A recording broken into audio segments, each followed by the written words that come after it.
Footprints over footprints. Footprints left long before the arrival of the Europeans, over which they traced Camino Real de Tierra Adentro. This is the story of the longest route in North America, which for 300 years connected Mexico City with the furthest border of New Spain. 3,000 kilometers that at its heart included Durango, the capital of Nueva Vizcaya. Footprints that left the Native American nation, the European colonists, and the African slaves centuries behind. Footprints that now unite citizens of Mexico and the United States. The occupation of this unexplored land was an arduous task, slow and violent, of destruction and rebirth. New Spain was the most important possession of the first global empire. It was built by individuals who conquered regions of the New World under charge of the Spanish crown. These businessmen were obliged to sponsor the expenses of the conquest and colonization of the new lands in exchange for economic privileges and the titles of conquistador, gobernador, adelantado, and capitán general.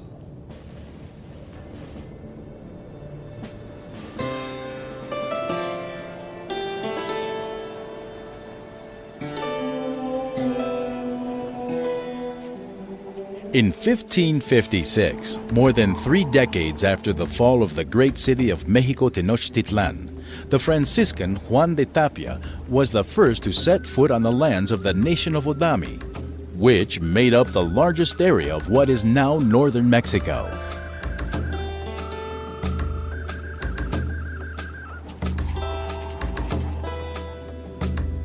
Although that first expedition did not bear fruit, and the effort remained abandoned for years, eventually the world of the Tepehuanos, also known as the Odami, remained changed.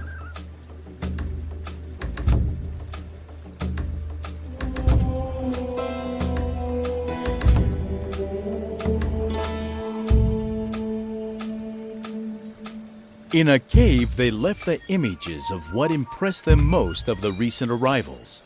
The mules.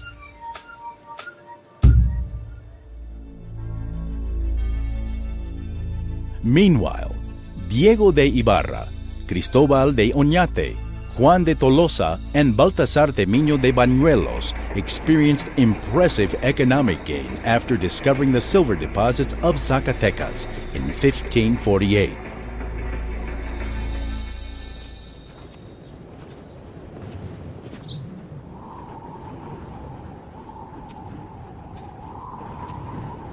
Interested in repeating the success, Franciscans were sent to explore the West, who, on the verge of dying of thirst, discovered the waterfall of El Saltito.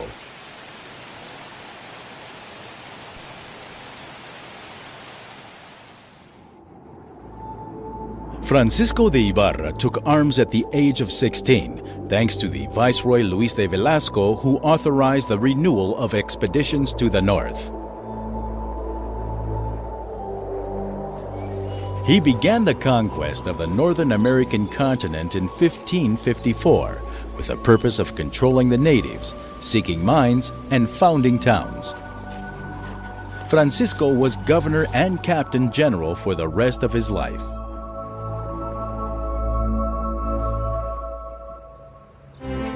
The mines of Avino were first discovered in 1554.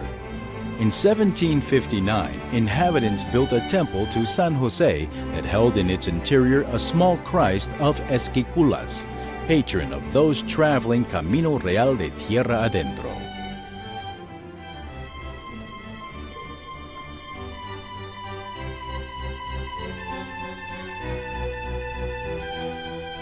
Hemos descubierto un valle a 15 leguas de estas minas de Avino, que es el mejor que se ha visto en toda la Nueva España.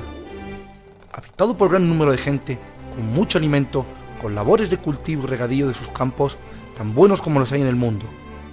Avino, 6 de junio de 1562. Here the city of Durango would be founded. It became the capital of Nueva Vizcaya.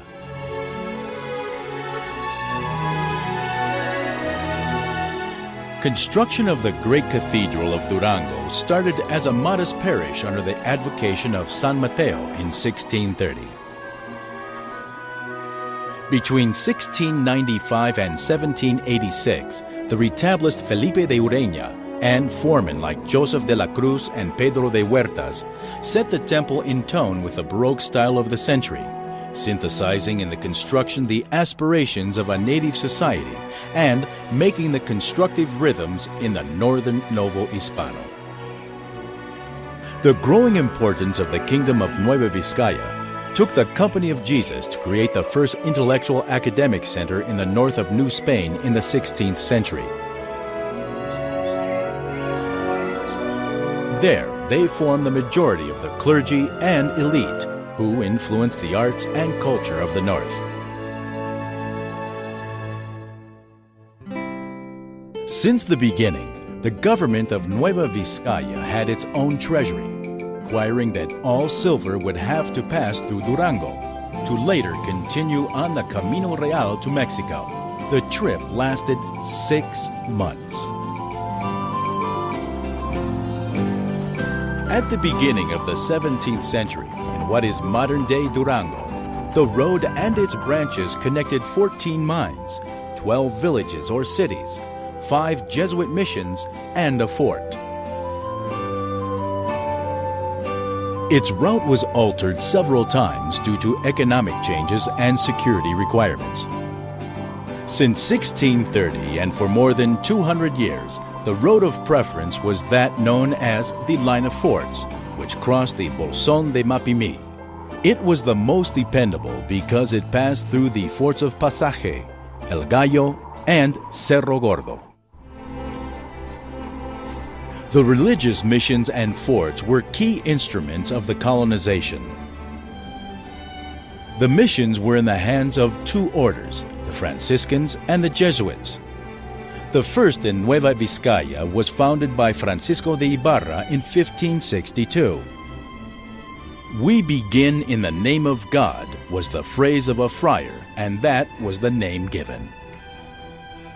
The missions were the foundation of Spanish control and base to divulge the Catholic faith.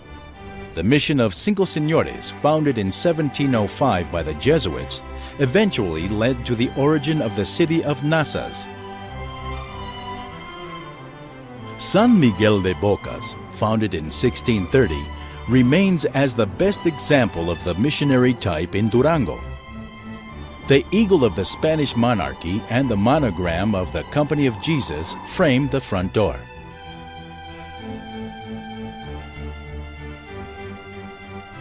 It is noted that from the clerestory on the roof, one can also see the missions of New Mexico. In 1798, the landowners built the estate of Juana Guerra in Nombre de Dios. The cornice opens up, giving place to enormous volutes that keep the coral window.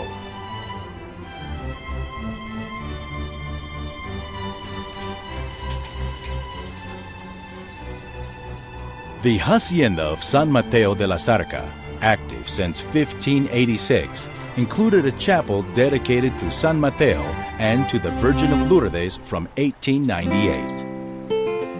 In Navacoyan is found one of the best examples of the Camino Real's engineering.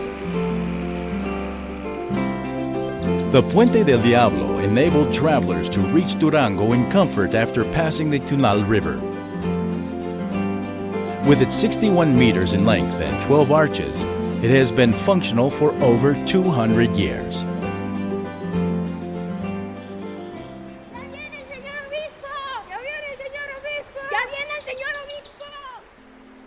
It represented the symbolic entrance to Nueva Vizcaya, where people of importance were received by the governor and his officials.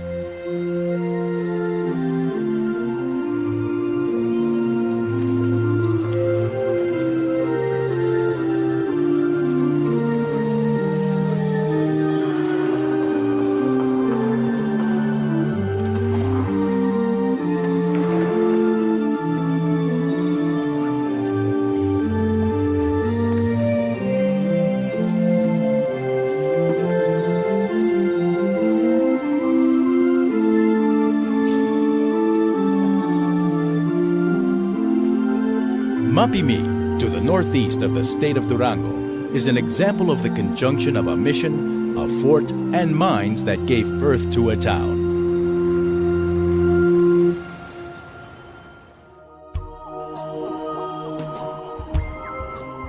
The forts fulfilled the function of protecting the roads and towns.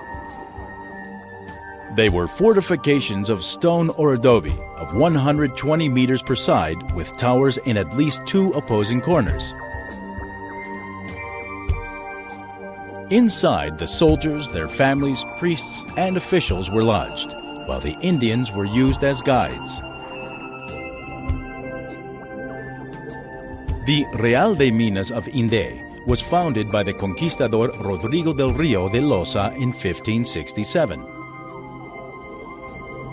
In his report to Francisco de Ibarra, he utilized the word Inde, that in Basque signifies already done.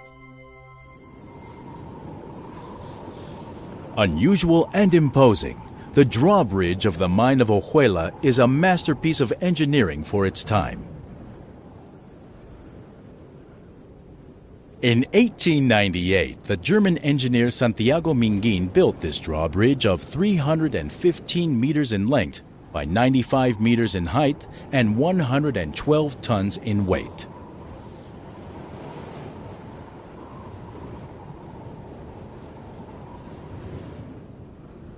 It connects a system of mines that dates from 1592.